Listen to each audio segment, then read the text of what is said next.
Wall Street traders are now betting that the US housing market is as much as 35% overvalued, suggesting that it's a bad time to buy a house right now and that home values could be on their way down. Because the stock price of America's largest landlord right now is collapsing. You can see Invitation Homes, who owns 85,000 houses across America, has seen their stock plummet by 20% over the last 4 months, with their valuation plummeting so much that their stock is now trading at a 35% discount to its net asset value. This implies that the US housing market is fundamentally overvalued, and that more and more people on Wall Street are waking up and realizing that. However, home prices are still very high across America, with the typical value of a house in 2025 being $357,000, which is more than double what it was 10 years ago and almost quadruple what it was in 1990. And so that begs the question, will 2025 finally be the year where home prices get cheaper and we actually see some of these Wall Street landlords start to sell off their property at losses? Or will we continue to see home prices go up? Well, the answer to that question depends on where you look.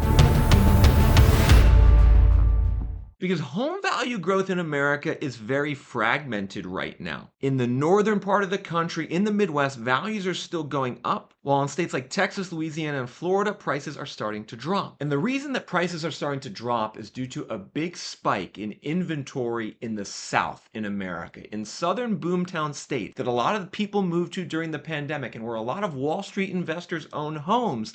There's now a massive spike in housing supply. Now, I want you folks to take a look at this graph, which measures the different types of housing inventory in the South. The orange line measures the amount of homes for sale from home builders, which is up to 300,000, while the blue line measures the amount of resale homes on the market from existing owners, which is 487,000, and the red line represents the combination of the two. So in the South, in America, there's now almost 800,000 houses for sale between builders and existing owners. That's the highest level of inventory we've seen going back at least 8 years. And those higher inventory levels are now putting downward pressure on prices, which is good news for you as a home buyer, but it's potentially not so good news if you're one of these big institutional Wall Street investors, because it means that the value of your housing portfolio might be on the decline. These big Wall Street investors like Invitation Homes, as well as American Homes for Rent and Progress Residential and Tricon and Blackstone, they have heavy exposure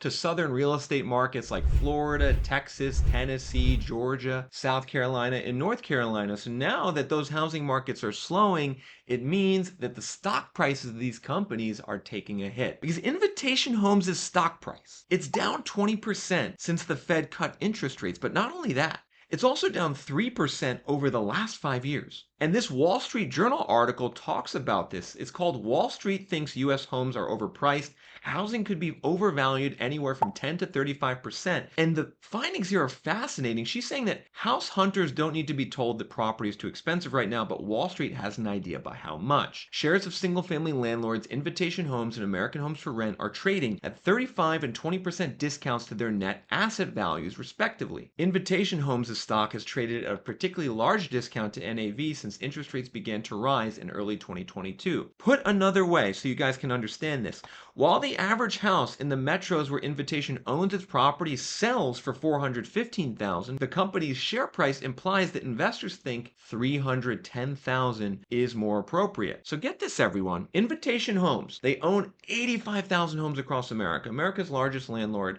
that's publicly traded. If you were to just take all those 85,000 homes and value them at the market price, the clearing price that it would sell at, it's 410 grand. But then when you look at the market capitalization of their stock and how much their stock is worth, it's implying that those homes are only worth 310,000. And what's really interesting is this chart, which shows the Invitation Homes discount or premium to their net asset value. You can see the huge discount to net asset value today, but if you go back before the pandemic and into the pandemic, Invitation Homes started trading at a premium to net asset value starting around 2019, almost as if stock traders were seeing what was coming in the housing market, that the values would boom. They were seeing that Invitation Homes was undervalued at the time, which is why they started trading at a premium. Then, starting in 2022, they were trading at a discount. And Invitation Homes isn't the only large landlord that's like this. American Homes for Rent, who's the second or third largest landlord in America, they own over 50,000 homes. Their stock is behaving in a similar way, with valuations down about 18% over the last 4 months. And I think this is encouraging news to you as a home buyer out there, because there's a common perception that Wall Street is just buying up all the homes and that home prices are going to go up forever because of the investors. But when you actually look at the data, it becomes clear that Wall Street is getting really bearish on the housing market. And don't forget, this was an article written in the Wall Street Journal, of all places. We're seeing more of the mainstream reporting financial outlets begin to catch on to the fact that housing is very overvalued right now. And one of my favorite metrics for understanding this overvaluation, and a metric that I've used the last 3 years, which allowed me to predict this housing bubble and the start of the downturn, is one I'm going to show you right now. This metric is a premium metric on Reventure app, home price to rent ratio, looking at the long-term relationship of how home values grow compared to rents in America.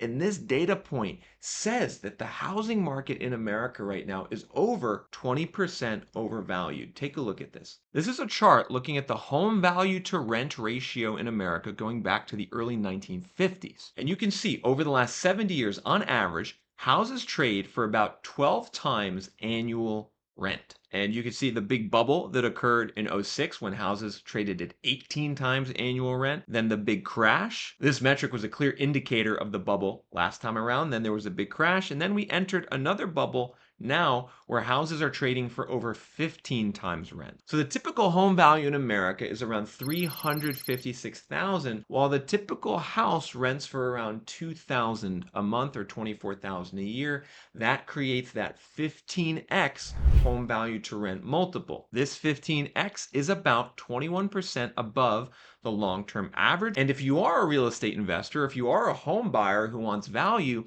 it's better to focus on markets with a lower home value to rent ratio, because that means you get more bang for your buck.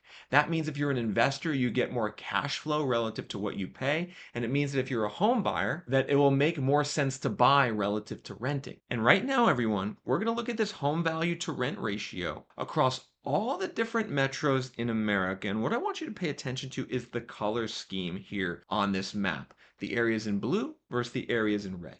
Because there's a big bifurcation in America right now in terms of where housing is still affordable and where it's super, super expensive, and where there's a big bubble and where there's a high likelihood that prices drop. And you can see I'm concerned with the areas in red that have a higher home value to rent ratio. For instance, Denver. Home values are trading for 20 times the annual rent in Denver. Remember, the national average is 15, Denver's at 20.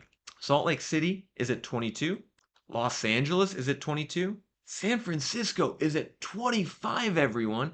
The typical home value is 1.1 million. The annual rent is 45,000. And what's really important is not just the ratio today, but the long-term ratio. So on Reventure app, we have this home value to rent ratio for most metros in America going back 20 years. You can see in San Francisco, it's 25x today. The long-term average is 20, indicating about 22% overvaluation compared to rents. Not all areas are this expensive though. If you go to the areas in blue, you see cheaper home value to rent ratios. And actually what's interesting is Florida has home value to rent ratios that are actually well below the US average. And I know I talk a lot about Florida in terms of this market not being great to buy in right now. It's overpriced, prices are dropping. But relative to rents, you actually get more bang for your buck in terms of buying a house. Like in Punta Gorda right now, the typical home value trades for 8.5 times rent. That's now almost back to the long-term average, and it's half the home value to rent ratio in the US. In Miami, home values trade for 12 times rent. Now you can see this is above the long-term average by about 8 or 9%. So Miami is overvalued relative to rents. However, it's not as overvalued relative to rents as it was in '06. Now, I'm not saying that means it's a good time to buy in Florida by any means. However, this is an interesting metric that says that if you are a cash flow driven investor, there is a thesis that says that Florida makes sense to buy compared to some other parts of America. However, you got to make sure that the rents themselves aren't in a bubble. Like in Miami, the rents themselves could also be in a bubble, which could be skewing the home value to rent metric up, which is why you also need to consider home value to income as another way of determining market overvaluation. In home value to income, Miami and most of Florida is about 25 to 30% overvalued. Another great way to use this tool, everyone, is to drill down into zip codes and neighborhoods. You can see, for instance, in Miami, there's areas where the home value to rent ratio is 30, like 30x. In Coral Gables, you're not going to be able to make any money as an investor on cash flow. However, there's other areas like Aventura and Pembroke Pines where the home value to rent ratio is less than 10x, meaning you can make a better return as an investor and that prices relative to rents aren't as overvalued. And in just 1 second, I'm going to reveal to you all how you can access that home value to rent data for yourself so you can make a more educated decision on home buying or investing in 2025. But first, I want to talk about rents and rent growth in America because I think the other headwind for these Wall Street investors and the other thing that's potentially putting the housing market in a perilous position this year with prices is what's going on in the rental market. We are seeing a big slowdown in the rental market in America. Rent growth is dropping and dropping fast, and this means that home values are going to have a hard time sustaining themselves. As you can see, a recent report from CoreLogic shows that US annual single-family rent growth just dipped below 2% in November, down to 1.5% year over year, the lowest annual increase in rent growth recorded in 14 years. Wow. Rent growth in America for landlords renting houses has slowed to the lowest rate since 2011 when we were still in that last housing downturn. That's as bearish potentially an indicator on the future direction of the housing market that I have seen recently is the fact that these rents are not growing enough and they're growing now much slower than property taxes and insurance, which I think is going to cause more of these landlords to sell this year, potentially even some of these Wall Street landlords. But check this out. Rents actually grew the most in Detroit. Detroit, of all places, led the nation for rent growth with an annual rent hike more than 4 times the national rate. They went up 6.1% in Detroit. In Washington, D.C., rents went up 5.5%. And in Honolulu, they went up 4.3%. Meanwhile, rents went down in Austin, Boston, Phoenix, Tucson, Dallas, Orlando, and San Diego. They all posted annual rental rate price losses. And so let's keep an eye on that rent growth in 2025 because if the rent growth continues to slow and goes negative in even more markets, this will put even more pressure on investors to sell and increase the likelihood that prices drop this year. But until then, make sure to go to www.reventure.app, type in your zip code, and look at this home value to rent ratio for your area and start doing analysis on how it compares to all the different zip codes in your metro and how this home value to rent ratio has trended over time. If it's above the long-term average, that indicates an overvalued market. If it's below the long-term average, that indicates an undervalued market. Access those data points at www.reventure.app under a premium plan for the cost of $39 a month. Ultimately, a very affordable price compared to the cost of buying a house in this market. You're going to want the data on your side.